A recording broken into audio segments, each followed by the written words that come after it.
And it was what it was. We couldn't. It's not up to the fighters, you know. One of the judges had me winning, two of them didn't. It was what it was. In 2018, the Gypsy King returned from the depths of heavy depression. After his sensational victory over Vladimir Klitschko, the British boxer broke down psychologically and disappeared for almost 3 years. When you're waking up and you don't want to live anymore, you know, it's hard for me to say sat here because I'm not thinking in that mindset anymore. But there was a number of years where I did not want to live on a daily basis. I said to God, why have you let me wake up this morning? Why didn't I die in my sleep? And I had no real reason. There wasn't one thing that made this happen. This is a continuous journey for years and years and years of depression and anxiety. Few believed that after such a long hiatus, Fury would be able to handle the Bronze Bomber. I'm back for you, baby.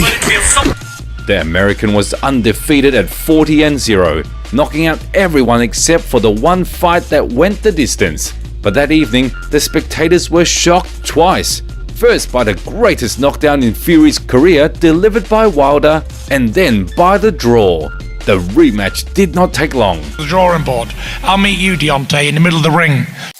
Both boxers, as is often the case, promised to surprise their opponent. In the 7th round, Fury once again trapped Wilder in the corner and began raining punches. The Brits' attack had not yet fully unfolded when the referee intervened and stopped the fight, awarding victory to the challenger. That evening, Tyson reclaimed the heavyweight throne. After a series of scandals, the promoters decided to organize one of the greatest trilogies in boxing history. Take that and eat it. I am a king. I am a king. You ain't a king. I'm a king. Where's it say king? It says third place loser in you your will name. See it. You're looking you at will king. Feel it. My name is I would have Gypsy you King. saying I You're a doctor. I believe it now, and you receive You're it. my workman. You work for me You're now. gonna see. You work You're for gonna me. see. Look at the way you're dressed. You're gonna see. Look at the way I'm dressed. Well, I'm dressed like a king. You're dressed like a dosser. The American showed the best version of himself in the third fight with Tyson, but it wasn't enough. Once again, Deontay simply lacked the skill. His boxing IQ was still a step below Tyson's. As a result, Fury knocked out the hardest hitter in boxing history twice, writing his name down in history once again. 100%. I know the greatest heavyweight of my era, without a doubt. Number one, number uno. Look what I've done. The Prelude. As we know, the worst enemy hides in the mirror. Tyson Fury had already lost control of himself after his famous victory over Klitschko and almost tarnished his career, but fate gave him another chance. However, he was making the same mistake again, but the more professional one this time. At the time, Wilder, Fury and Joshua were considered the main contenders for the throne. Anthony had outclassed Andy Ruiz in a fundamental rematch and was supposed to fight for the crown with the winner of the Fury-Wilder bout. I don't rate AJ. Never have. He's a blown-up bodybuilder who can't box. We all know that. But suddenly, Alexander Usyk entered the race for the undisputed championship. Despite all the top heavyweights being much larger, the technical and humble Ukrainian first took down Chaz Witherspoon and Derek Chisora, then declared his ambitions to the world. AJ was the first to challenge the Ukrainian. A fatal mistake? Not at all. These are championship ambitions because only a champion wants to fight the best and toughest opponents. Despite his heroism, Anthony lost to Alexander. Usyk literally took the huge Brit to boxing school, casting doubt on the entire professionalism of the heavyweight division.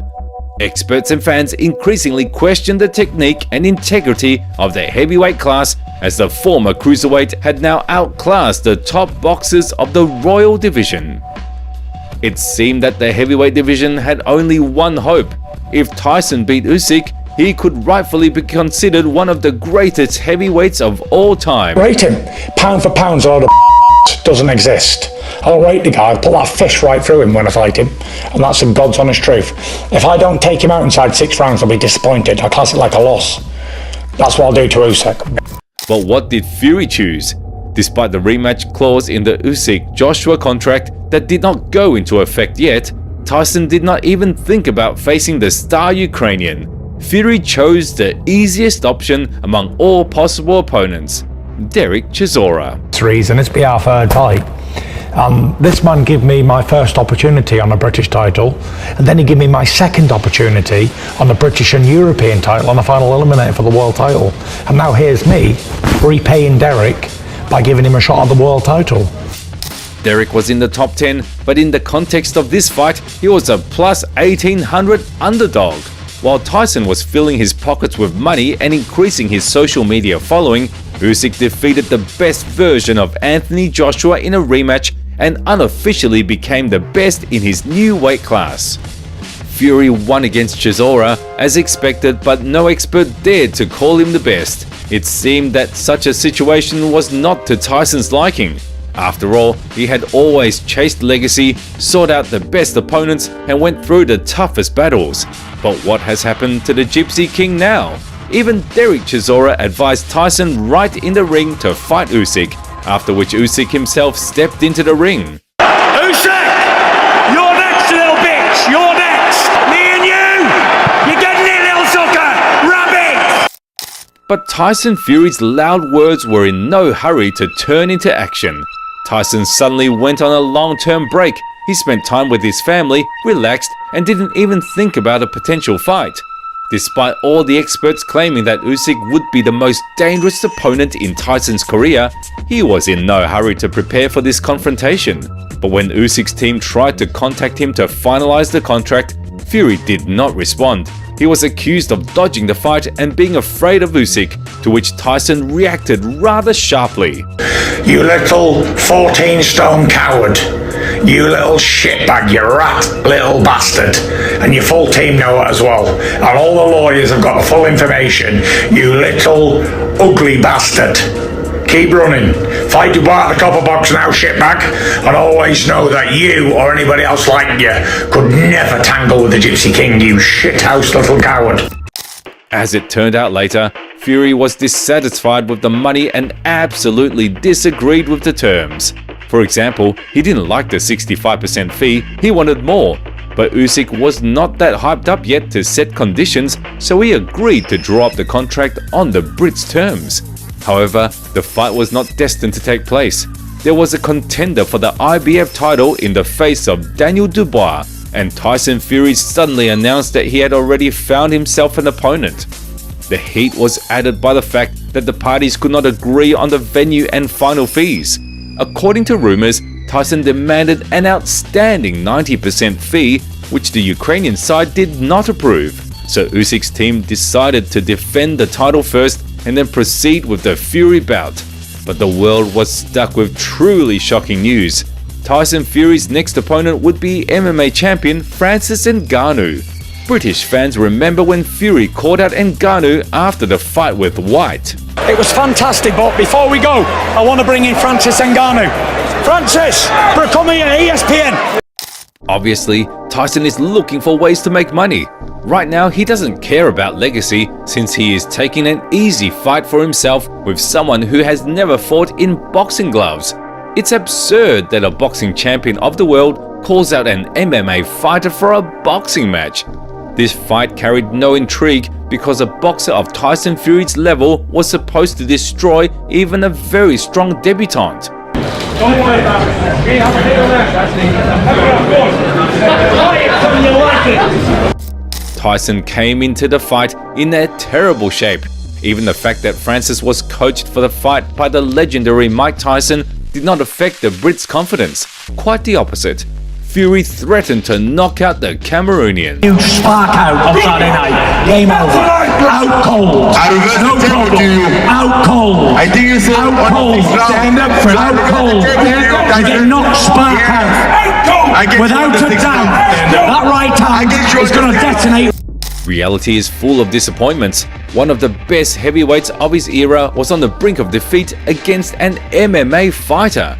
Fans couldn't shake the feeling that it was Francis Ngannou who stepped into the ring to defend all the mastery and tradition of boxing against the restless, slow, and clumsy Tyson Fury.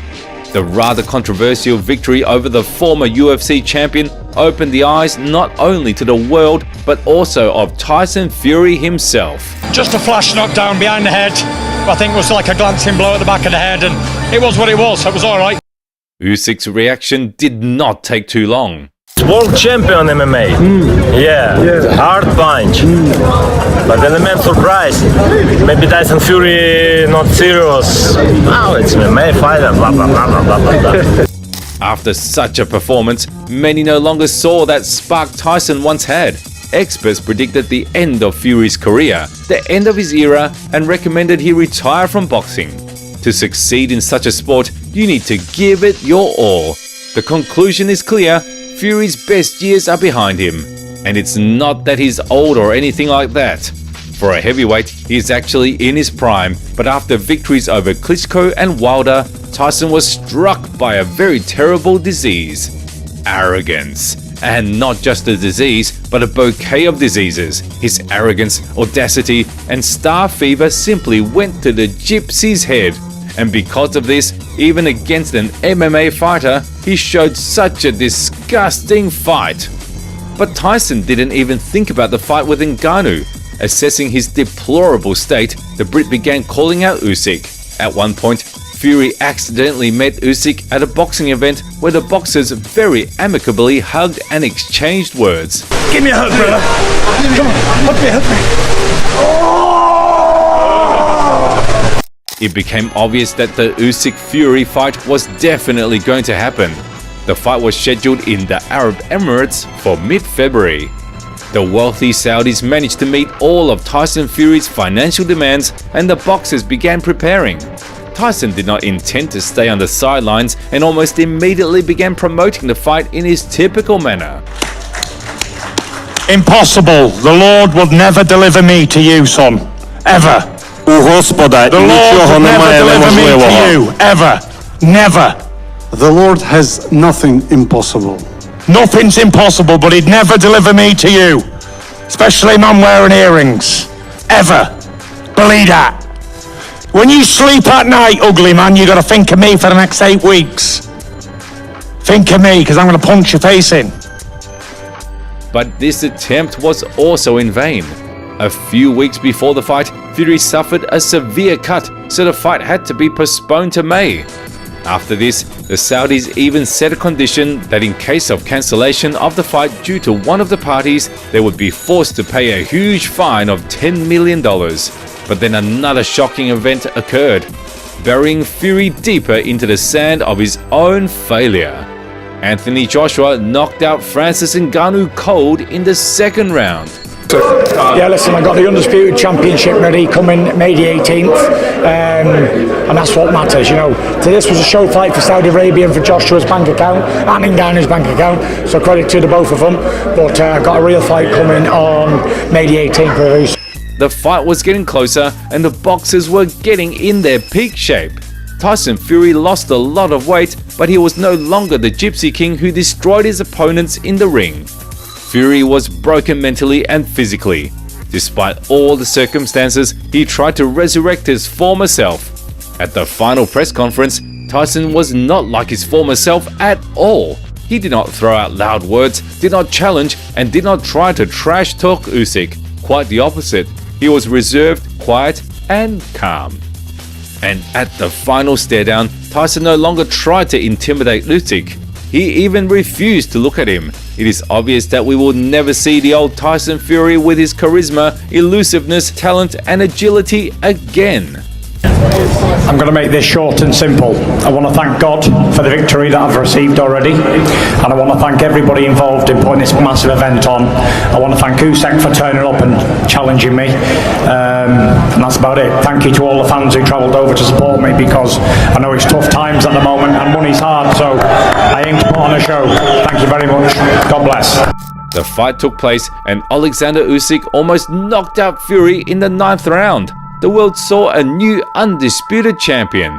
Born in Ukraine, quiet, humble, disciplined, and brilliant Alexander Usyk simply neutralized all of the Brit strengths and proved his mastery to the world. Tyson Fury lost everything. Oh yeah, I've just had a fight, I've just come out. I don't want to think about having a boxing fight. I've been in camp 7 months, don't forget. Cut, back in camp, back in camp. It was what it was. I'm here to get paid, get laid, go home. That's exactly what I'll do. And then we'll regroup and then we'll talk about it. And if there's going to be another fight soon, or whenever it is, October, I think they're believing about it, we'll rock and roll Sally. Get up! If you fly too close to the sun, you will surely get burned. Tyson Fury got burned twice. It is very sad to realize that Tyson Fury's best moments are already behind him and his greatness and elusiveness in the ring have faded. Now there is a new king in the heavyweight division, and the beloved Brit left all of himself in the pages of boxing history. It all started with the fight against Klitschko, and then the victory over Wilder completely went to the Gypsy King's head. His overconfidence and arrogance ruined him, and as a result, the once respected boxer, considered one of the best of all time, is now scorned and hated. As they say, respect is earned over years, but it can be lost overnight.